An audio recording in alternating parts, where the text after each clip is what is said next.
Kenapa Tuhan membuat mekanismenya seperti itu? Supaya kita take action, supaya kita mengambil tindakan gitu. Jadi kalau hanya diam saja sudah jelas salah.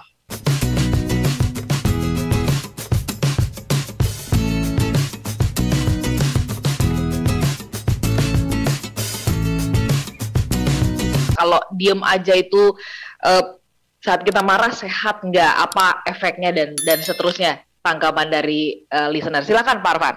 Ya, terima kasih banyak Mbak Ola. Ya, ini pertanyaan-pertanyaan yang bagus sekali nih dari smart listener ya. Mbak Eti, kalau marah cuma diem aja, ya tujuan tidak tercapai dong. Kan marah diciptakan Tuhan supaya kita melakukan action. Itulah sebabnya Mbak Ola, ketika kita marah, itu adrenalin akan mengguyur kita gitu, mengalir deras, itu yang namanya adrenalin. Kenapa Tuhan membuat mekanismenya seperti itu? Supaya kita take action, supaya kita mengambil tindakan gitu. Jadi kalau hanya diam saja sudah jelas salah, tidak tercapai apa yang ingin disampaikan dengan rasa marah itu gitu. Jadi marah itu kayak bensin gitu. Ya, kita disuruh jalan nih dengan marah nih, suruh lakukan sesuatu gitu. Jangan diam saja. Nah, tadi saya mengatakan diam itu adalah supaya kita berada dalam kondisi yang tenang dulu gitu. Jadi diamnya itu ketika sedang marah, diam dulu gitu. Kemarahan mereda baru bicara. Nah, orang itu terbalik. Lagi marah, dia bicara. Begitu kemarahannya mereda, dia diem, kan udah puas gitu. Nah, ini yang harus kita ubah gitu, kebiasaan ini. Tapi sekali lagi memang tidak mudah Mbak mengubah kebiasaan ini. Karena orang itu ketika sedang marah itu adrenalin mengalir deras dan dia akan cenderung untuk terus bicara atau melakukan tindakan tertentu gitu Mbak Ola. Nah, Mbak Halida tadi marah kalau orang ngeyel. Sama ini. Saya juga demikian gitu. Kalau saya punya anggota tim, sudah jelas-jelas dia salah, udah terang benderang gitu, masih nggak mau dibilang salah juga. Itu kadang-kadang memancing emosi saya gitu. Tetapi karena kita sudah tahu, mestinya kita sudah punya alarm, Mbak. Jadi saya itu sampai saya tulis gitu di meja saya itu. Ada 3 hal, apa 3 hal yang seringkali membuat saya kehilangan kesabaran? Apa 3 hal itu?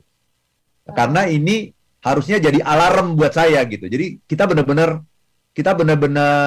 terkelola dengan baik gitu. Saya marah kalau ada orang yang ngeyel, udah tahu salah tapi nggak mau mengaku misalnya.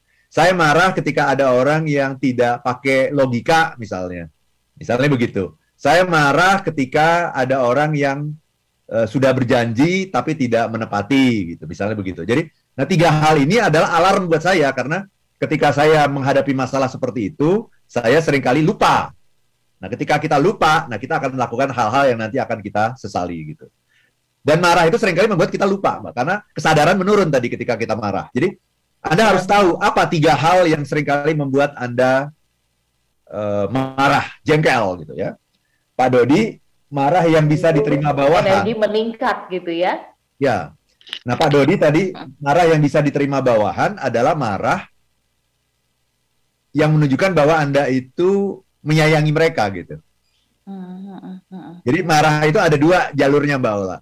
Yang pertama adalah jalur benci. Ini yang banyak anut oleh banyak orang tanpa disadari ya. Jalur itu benci. Benci itu adalah aku kesel banget kenapa kamu seperti itu? Kamu nggak boleh seperti itu. Kesel gitu ininya. Nah, yang kedua jalurnya adalah jalur cinta. Nah, ini dia. Jadi ketika kita mencintai, kita juga akan marah gitu. Ketika kita mencintai gitu, karena kita ingin, ketika kita mencintai seseorang, kita punya ekspektasi. Dan ketika ekspektasi itu tidak terjadi, kita akan kecewa dan kemudian marah gitu. Tapi kita harus pakai jalur yang kedua ini, marahlah karena cinta. Nah, kalau marah karena cinta, itu pasti kata-kata kita tidak akan menyakiti orang itu. Karena mindset kita yang akan bekerja gitu. Bawah sadar kita yang akan bekerja bahwa aku sayang sama kamu gitu. Aku sayang sama kamu gitu. Masa aku menyakiti kamu gitu. Tapi aku punya sesuatu yang aku pingin kamu lakukan gitu. Karena ini sesuatu yang baik gitu, Mbak Ola.